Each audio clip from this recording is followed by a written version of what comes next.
जय हिंद दोस्तों, कैसे हैं आप लोग। आशा करता हूँ स्वस्थ होंगे, मस्त होंगे। तो यार आज इतिहास से ना एक ऐसे हीरो को लेके आया हूँ जो यूएसए से, जी हाँ, वर्ल्ड की सबसे पावरफुल कंट्री से सिर्फ 200 किलोमीटर दूरी पे रहता था और अमेरिका की नाक में दम किए रहता था, जिसको मारने के लिए अमेरिका की खुफिया एजेंसी सीआईए ने 638 बार ट्राई किया, लेकिन उसका बाल भी बांका नहीं कर पाए। जी हाँ, मैं बात करने जा रहा हूँ फिदेल कास्त्रो की। दोस्तों, अमेरिका से 200 किलोमीटर की दूरी पर एक छोटा सा देश पड़ता है, क्यूबा। जो छोटे देश होते हैं ना, तो वर्ल्ड ऑर्डर में ये उतना इफेक्ट नहीं डालते, लेकिन क्यूबा ना दुनिया के सबसे पावरफुल और कैपिटलिस्ट देश के बगल में होने के बाद भी दशकों तक एक कम्युनिस्ट कंट्री रही और अमेरिका की नाक के नीचे दम करती रही। यूएसए ने क्यूबा में डेमोक्रेसी लाने के लिए बहुत कोशिश की, लेकिन क्यूबा में यूएस का इतना ज़्यादा विरोध था कि पूरी दुनिया में जब कम्युनिज्म ख़त्म होने की तरफ था, तो क्यूबा में कम्युनिज्म बरकरार रहा और यूएसए क्यूबा को कैपिटलिज्म और डेमोक्रेसी का पाठ नहीं पढ़ा पाया। तो दोस्तों, आज बात करेंगे फिदेल कास्त्रो की। तो 13 अगस्त 1926 को क्यूबा की धरती पर एक बच्चा पैदा हुआ। उसके माँ बाप ने उसका नाम बड़े प्यार से रखा, फिदेल अलेक्जेंड्रो कास्ट्रो रोज, जो दुनिया भर में फिदेल कास्ट्रो के नाम से जाना गया, जिसने अपने 800 गुरिल्ला फाइटर की मदद से, उस समय क्यूबा के जो प्रेसिडेंट हुआ करते थे उनका नाम था बतिस्ता, उन्होंने सिर्फ 800 अपने गुरिल्ला फाइटर की मदद से उस गवर्नमेंट के 30,000 सैनिकों को हराकर अपना प्रेसिडेंट बन गए। जी हाँ, 33 साल की उम्र में वह क्यूबा के प्रेसिडेंट बन गए और 40 साल तक अमेरिका की नाक में दम करते रहे। इन 40 सालों में 10 अमेरिकी प्रेसिडेंट बदले गए। जी हाँ, 40 सालों में, क्योंकि 4 साल का अमेरिका में प्रेसिडेंट का कार्यभार होता है।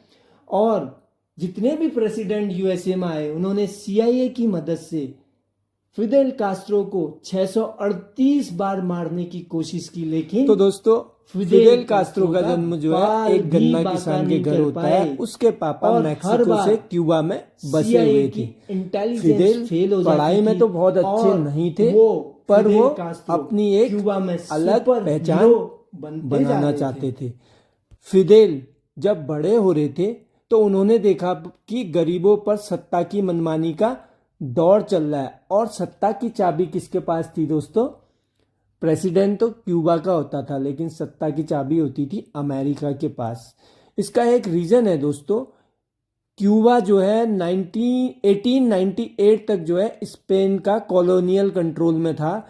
तो स्पेन को वहाँ से खदेड़ने में क्यूबा की मदद की थी अमेरिका से। तो ऐसा कह सकते हैं कि जब भी क्यूबा में कोई भी प्रेसिडेंट बनता था तो अमेरिका के रिमोट कंट्रोल पे चलता था। तो दोस्तों, अब होता क्या है, क्यूबा में जो है प्रो यूएसए प्रेसिडेंट बनते हैं। तो इस माहौल में पढ़ने वाले बच्चे, या कह दें कि फिदेल कास्ट्रो को लगता था कि यार ये अमेरिका का इम्पेरियलिज्म उन्हें बहुत परेशान करता था। उन्हें लगता था कि अमेरिका का पूंजीवाद ही क्यूबा में गरीबी का मुख्य कारण है। जब माइंड पे ये बैठ जाता है ना, तो वो क्या है, पूंजीवाद के खिलाफ हो गए। ऐसे करते करते 1940 में उन्होंने हवाना यूनिवर्सिटी से लॉ की डिग्री ले ली, और वो 1945 में स्कूल पॉलिटिक्स का भी हिस्सा बने। कुछ लोग कहते हैं कि फिदेल कास्त्रो के पास भैया फोटोग्राफिक मेमोरी थी, जिससे वह पढ़ाई में तो अच्छे नहीं थे, लेकिन जितना टाइम भी वो क्लास में अपना टाइम स्पेंड करते थे तो वो एग्जाम में पास करने लायक हो जाता था। दोस्तों, कॉलेज के दिनों से ही ना फिदेल जो है मार्क्स और लेनिन जैसे कम्युनिस्ट को पढ़ना शुरू कर देते हैं। जैसे जैसे वो मार्क्स और लेनिन को पढ़ते हैं तो वो क्या होता है, उनके कैपिटलिज्म के खिलाफ जो है उनके दिल में नफरत बढ़ती जाती है। तो दोस्तों, ये था शीत युद्ध का दौर। शीत युद्ध में क्या हो रहा था दोस्तों, अमेरिका पूरे वर्ल्ड में कैपिटलिज्म लाना चाह रहा था, लेकिन यूएसएसआर से इम्प्रेस होके बहुत सी कंट्री जो है कम्युनिज्म को फॉलो करने लग जाती है। तो देखते देखते 1950 में उन्होंने जैसे तैसे लॉ की डिग्री जैसे ही हासिल की फिदेल ने, तो वो क्या करते हैं कि लोग, गरीब लोगों का फ्री में केस लड़ना शुरू कर देते हैं। तो जैसे जैसे वो केस लड़ते हैं तो वो क्या होते हैं, फाइनेंशियली वीक हो जाते हैं, पर उन्होंने केस लड़ना कभी भी लोगों के लिए नहीं छोड़ा। लेकिन अब समय आ गया था दोस्तों कास्त्रो का पॉलिटिक्स में जाने का।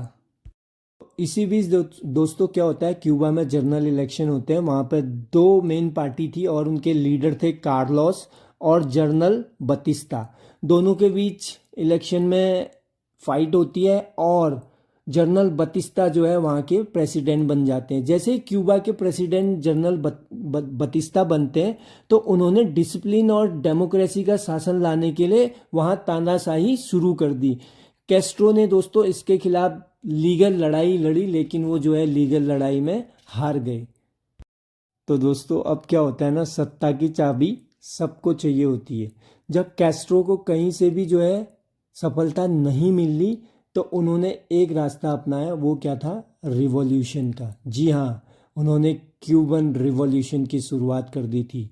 एक लॉ स्टूडेंट अब रिवॉल्यूशनरी बन गया था और शुरू कर दिया था क्यूबन रिवॉल्यूशन। दोस्तों अब घटना आती है 26 जुलाई 1953 की, शायद ही।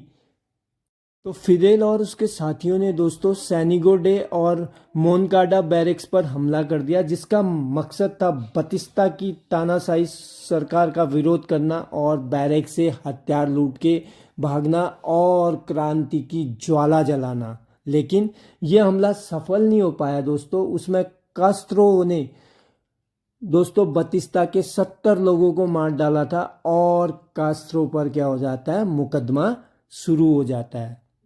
तो दोस्तों कहते हैं जब कास्त्रो अपने बचाव में बोलना स्टार्ट करते हैं तो वो लगातार 4 घंटे तक बोलते हैं और उसकी कुछ लाइनें हैं जो क्यूबा में मैनिफेस्टो की तरह पढ़ी जाती थी। Condemn me, it is not important, history will absolve me. मेरी निंदा करो हमले के लिए, पर इतिहास मुझे हर अपराध से मुक्त कर देगा। तो दोस्तों फिदेल को इस अपराध के लिए 15 साल की सजा हो जाती है।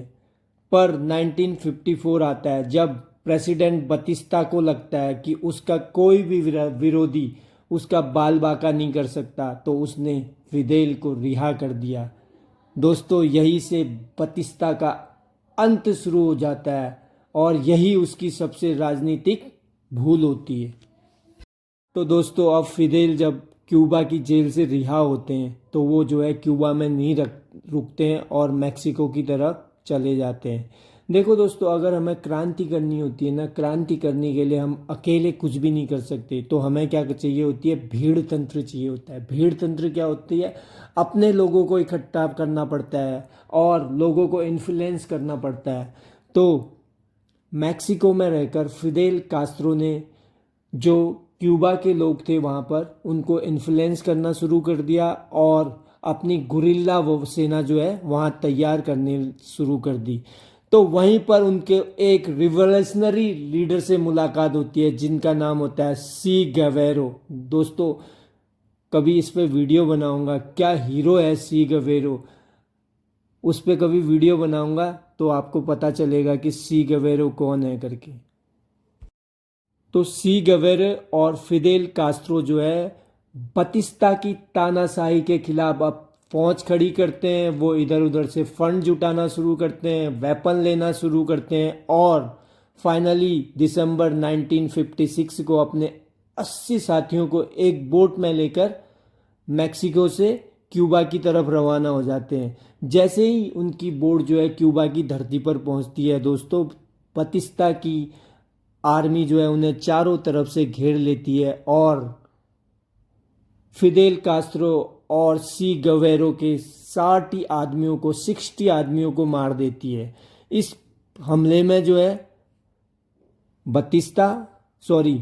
इस हमले में जो है सी गवेरो और फिदेल कास्त्रो तो बच जाते हैं उसके बाद दोस्तों असली कहानी शुरू होती है। अब उन्होंने क्यूबा में ही रहकर, सी गवेरो और फिदेल कास्त्रो ने क्यूबा में ही रहकर एक गुरिल्ला आर्मी तैयार की। और देखो ये दोनों ही कम्युनिस्ट नेता थे, तो उस समय यूएसएसआर से कहते हैं कि इनको बहुत मदद मिलती थी, क्योंकि क्यूबा में उस समय मैंने आपको पहले भी बताया था कि प्रो अमेरिकन गवर्नमेंट थी। उसको हटाने के लिए यूएसएसआर इनको बहुत मदद करता था। इनके लिए उन्होंने ट्रेनिंग कैंप बनाए थे। इवन कोई तो ये भी कहता था कि यूएसएसआर के कुछ डिप्लोमेट्स जो है इनको गुरिल्ला वॉर की ट्रेनिंग देते थे। दोस्तों फिदेल कास्त्रो और सी गवेरो मिलके जो बतिस्ता की आर्मी होती है उस पर अटैक करना शुरू कर देते हैं। जो बतिस्ता के सपोर्टर होते हैं उन पर अटैक करना शुरू कर देते हैं। तो धीरे धीरे यूएस का सपोर्ट होने के बाद भी दोस्तों बतिस्ता जो है फाइनली प्रेसिडेंट का पद छोड़ देता है और फिदेल कास्त्रो से हार मानकर क्यूबा को छोड़ के किसी और कंट्री में चले जाता है। और 1959 में फिदेल कास्त्रो जो है क्यूबा का प्रेसिडेंट बन जाता है। तो दोस्तों जैसे फिदेल कास्त्रो क्यूबा के प्रेसिडेंट बनते हैं तो उन्होंने फर्स्ट में कम्युनिस्ट सिस्टम को लागू करना शुरू किया, और जो भी उनका विरोध करता था या तो उन्हें जेल में डाल देते थे या मार देते थे। दोस्तों पहले पहले क्या होता है ना, यूएसए जो है फिदेल कास्त्रो का विरोध नहीं करता। मैंने आपको पहले भी बताया था, जब वे फिदेल कास्त्रो जो है यूएसए को इंटरव्यू देते थे तो वो हमेशा ही कहते थे कि मैं कम्युनिज्म मतलब मेरे खून में नहीं है और मैं इसका सपोर्ट नहीं करता हूँ। लेकिन धीरे धीरे क्या होता है, फिदेल कास्त्रो से यूएसए धीरे धीरे नाराज होने लग जाता है। उसका एक मेन रीजन था जब वो रशिया से ऑयल इंपोर्ट करता है। तो दोस्तों इसके जवाब में यूएसए जो है चीनी का इंपोर्ट करना बंद कर देता है क्यूबा के साथ। अब कोल्ड वॉर में यूएसए को लगता है कि जब मैं पूरे वर्ल्ड को जो है, तो दोस्तों अब यूएसए क्या करता है, क्यूबा से चीनी इंपोर्ट करना बंद कर देता है। और जब इस दौरान जब कोल्ड वॉर चल रहा होता है ना, सारी दुनिया में अमेरिका जो है कैपिटलिज्म लाने की कोशिश करता है, लेकिन उसे तब दिखता है जब उसकी पड़ोसी देश जो है कम्युनिज्म के एकदम सपोर्ट में आ चुका होता है, वो कैपिटलिज्म से एकदम नफरत करने लग जाता है। तो दोस्तों यूएसए ना फिदेल कास्त्रो को हटाने के लिए एक चाल चलता है। जो भी क्यूबा के अंदर यूएसए के सपोर्टर होते हैं उनको भड़काता है और उनको फंड वगैरह देके उन्हें भड़काता है। और 1500 रिवोल्यूशनरी जो है 17 अप्रैल को जो है वहाँ पर एक जगह होती है वे ऑफ पिक्स, वहाँ पर रिवॉल्यूशन के लिए आते हैं। तो फिदेल कास्त्रो जो है उन 1500 लोगों पे गोली चलवा देते हैं और सबको मार गिराते हैं। तो दोस्तों जैसे ये इंसिडेंट होता है तब से फिदेल कास्त्रो की इमेज अब एक रिवॉल्यूशनरी की नहीं रह जाती, अब एक तानाशाह की बन जाती है। तो दोस्तों आपको जैसे कि पता है कि फिदेल कास्त्रो का जो झुकाव जो है यूएसएसआर की तरफ ज़्यादा था। तो इसी बीच यूएसएसआर जब कोल्ड वॉर चल रहा होता है तो क्यूबा को एक ऑफ़र देता है और वहाँ पर जो है बहुत सा राशन वगैरह और लॉजिस्टिक भेजता है और उससे एक शर्त मनवाता है कि वहाँ पे जो है न्यूक्लियर वेपन लगाना चाहता है यूएसएसआर। उसका जो है क्यूबा दिल खोल के स्वागत करता है और वो क्यूबा के अंदर यूएसएसआर जो है अपना एक नवल बेस बना लेता है और वहाँ पे न्यूक्लियर वॉर हेड अपने स्टैब्लिश कर देता है। तो दोस्तों मैंने बोला था ना सीआईए को ये बात बाद में पता चलती है। जो बात जो है पहले पता चलनी होती है ना सीआईए को, वो जो है बाद में पता चलती है। जब उस समय के प्रेसिडेंट कैनेडी को ये बात पता चलती है कि क्यूबा में यूएसएसआर ने न्यूक्लियर मिसाइल लगा दी है, तो वो जो है क्यूबा के ऊपर मिसाइल छोड़ने के लिए एकदम रेडी हो जाते हैं। फाइटर प्लेन यूएसए के सारे रेडी हो जाते हैं। लेकिन कुछ जो पैनलिस्ट होते हैं ना वो बताते हैं कि ये ठीक नहीं है, क्योंकि वहाँ पे यूएसएसआर ने एकदम अपने पक्के अड्डे बना दिए थे। तो दोस्तों देखो जिस तरह से फिदेल कास्त्रो जो है आगे बढ़ रहे थे, अब उनको एक सपोर्ट, मोरल सपोर्ट और मिल जाता है कि यहाँ पे भले ही ये न्यूक्लियर हेड जो है यूएसएसआर के हों, लेकिन उसको प्रोटेक्ट करने के लिए ये काफ़ी है। तो दोस्तों, हर सिक्के के दो पहलू होते हैं। एक तरफ फिदेल कास्त्रो अपने सपोर्टर के लिए बहुत ही अच्छा काम कर रहे थे, वो एकदम क्रांतिकारी नेता के तौर पर उधर उभर रहे थे, लेकिन वो अपने विरोधियों का बहुत ही बुरा हाल कर रहे थे। जिस तरह उनके विरोधी उनके खिलाफ होते थे तो उनको या तो वो जेल में वो भेज देते थे या वो मरवा देते थे, और स्पेशली वो लोग मारे जाते थे जो यूएसए के सपोर्टर हों। तो अब दोस्तों क्या होता है कि 1968 में जो है फिदेल कास्त्रो पूरे क्यूबा के अंदर मीडियम और स्मॉल जो बिजनेसेस होते हैं उनको बंद कर देते हैं, कॉफ़ी हाउसेस बंद कर देते हैं, और वो कुछ कॉफ़ी हाउसेस अपने अंडर ले लेते हैं। जिससे क्या होता है कि क्यूबा में एकदम कंपटीशन ख़त्म हो जाता है।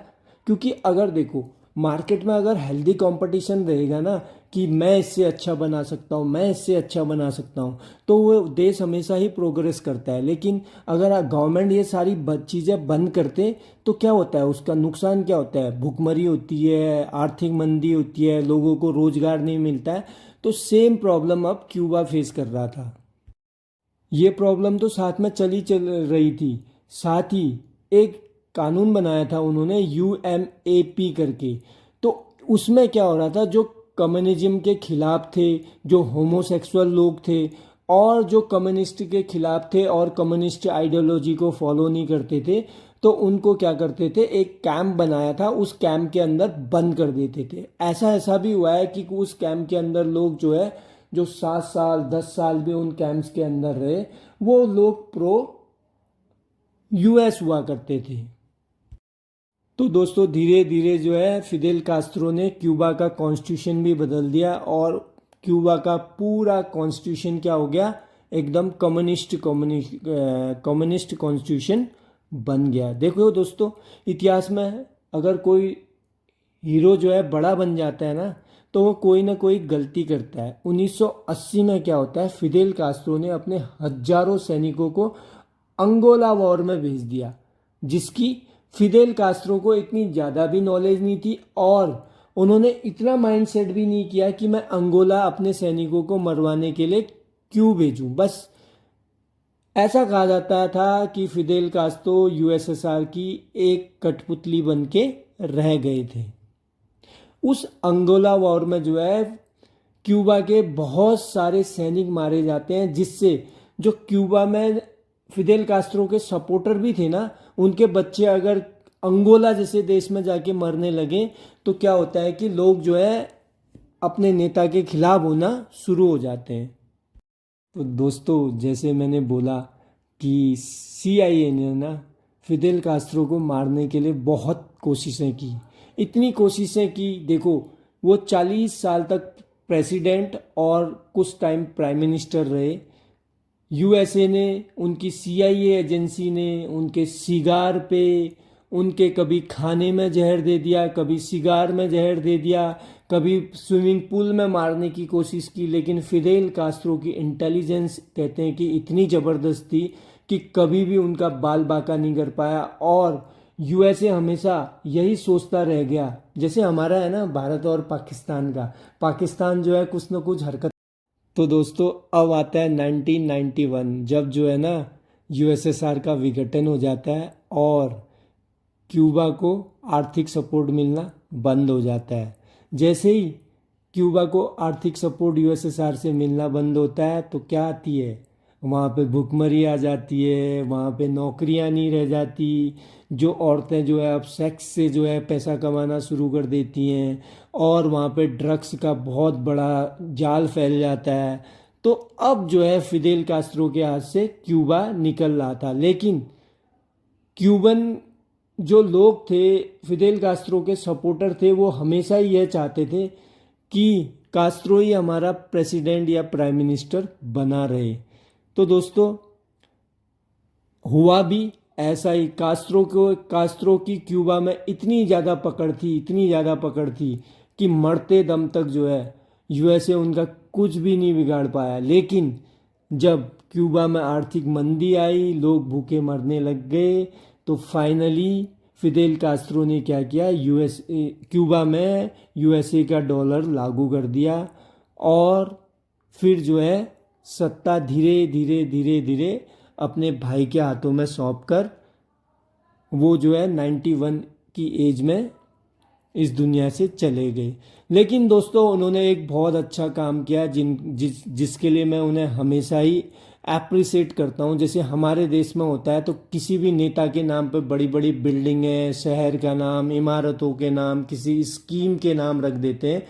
तो उन्होंने अपने भाई को कहा था कि मेरे एक सिंगल स्टैच्यू भी इस क्यूबा के अंदर नहीं होगी, जो उनका बहुत बड़ा फैसला था। देखो दोस्तों, फिदेल कास्त्रो कैसे भी रहे हों लेकिन वो क्यूबा में एक हीरो की तरह थे।